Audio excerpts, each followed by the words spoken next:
Hi everybody, Mike here again. I decided that I'd pull over the side of the road. I am out about driving around, but as you can tell, I am in my car, but I'm not driving, the motor's off. I pulled over the side of the road.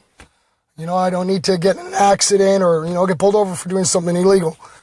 But I just wanted to come on, do a clarification. I've had a lot of people bugging, and asking questions and stuff. You have nothing to worry about. You can ask me whatever you want. I have nothing to hide.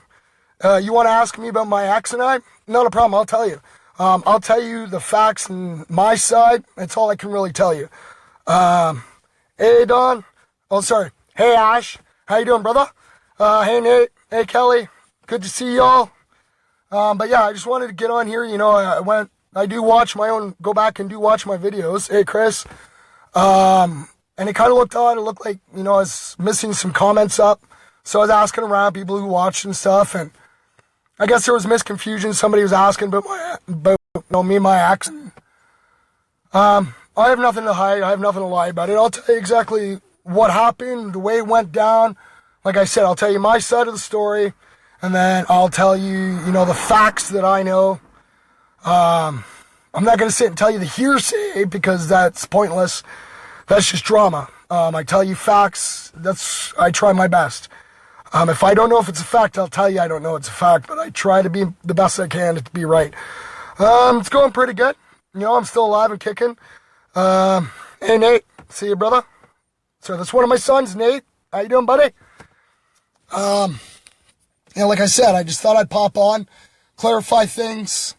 You guys want to ask something about me? Go ahead and ask. My life is an open book. There's no reason to hide anything. What's the point? So that if the day ever comes and I go, people are going to be like, oh, this is what was happening. This is who he was. Oh, why didn't he ever say this? I'd rather go to my grave, people going, this is the man who he was. That's how we're going to remember him. I'd like to go to my grave being remembered as being the nice guy. I don't need this big, huge, ceremonial thing, whatever. I'm pretty easygoing. Why no gray hairs yet? Actually, you know what? I did have gray hairs, which is funny. The ex used to actually pull them out of my hair all the time and make fun of it. But I've noticed lately, when I had my facial hair, I had grays and whites. It made me look really old. I didn't like that. But I noticed that my facial hair was lighter and the grays and the white, and the gray and white was no longer in my hair. So, I know that when your hair grows gray or white, it's because you lose pigment in the root of the hair.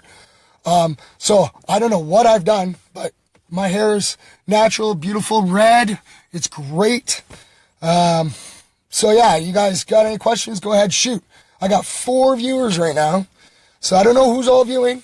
I haven't been able to figure that out yet. Still learning this whole, Facebook Live thing. I want to give a shout out to my cousin Sabrina. That's Sabrina with a Z. We just hooked up friendship on Facebook. Found her. I haven't seen her. God, I haven't seen her in over a decade. At least over a decade. Yeah, you're right. I am lucky. Yeah, the thing with redheads is you either, lose all your hair or you go a silvery white. And right now I've got the red, beautiful hair. I don't really want to lose it. But, speaking of my hair, I put up a thing earlier in the week that if I had 7 likes and 69 comments, I would cut my hair. Now, I am so willing to do things. If people would have done it without cheating, I would have shaved my head and donated all my hair to cancer patients.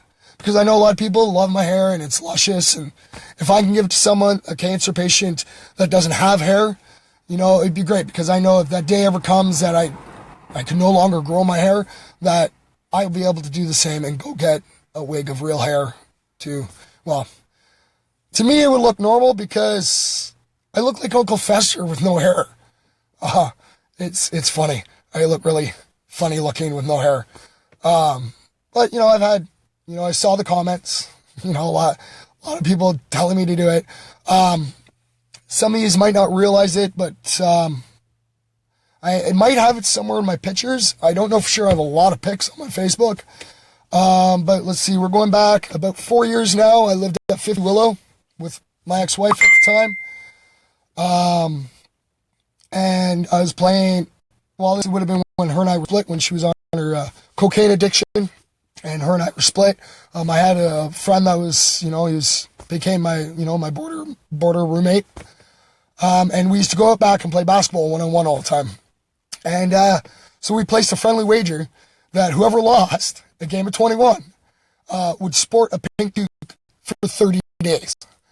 So, yeah, I lost by 1 point. But I sported that toque, and I did. I wore that toque.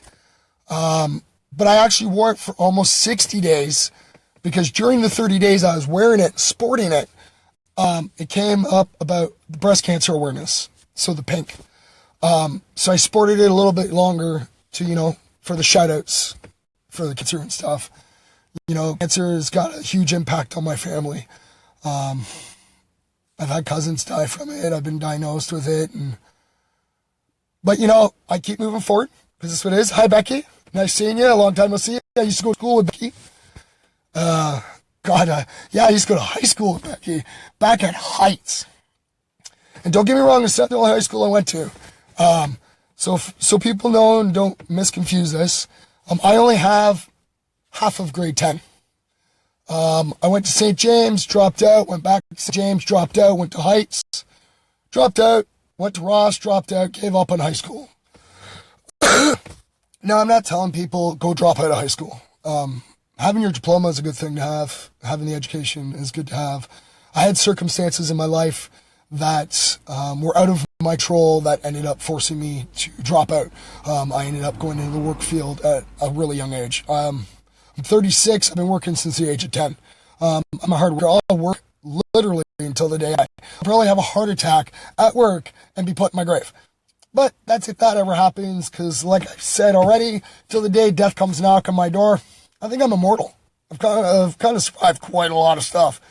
If you haven't noticed, if you look at my skull right here, I have a crack in it from when I was 10, hit by a car. My collarbones are uneven. My knees are screwed up. Been diagnosed I'm not supposed to live to see my 37th birthday in July. And, well, I'm very stubborn. And I remember when I was young and a kid, hey, Chris, shout out to my buddy Chris Norton, great guy, got me into wearing a new line of clothing. I stopped being cheap and going to Value Village and Salvation Army and buying, cheap clothes because, they're comfortable and stuff. Hey, Brenda, I'm actually starting to wear nice, comfortable clothing gear. It's great. The sweater I'm wearing, if you can see the symbol here, right here, that's Stomp Down Killers. It's from the Effin' Wear line. My buddy Chris, he's got a website. Go to that. Trust me, great gear. Very comfortable, very warm, and it's worth every cent. And I used to always be against, paying top, money for clothing brand new and stuff. But it's so worth it. It is.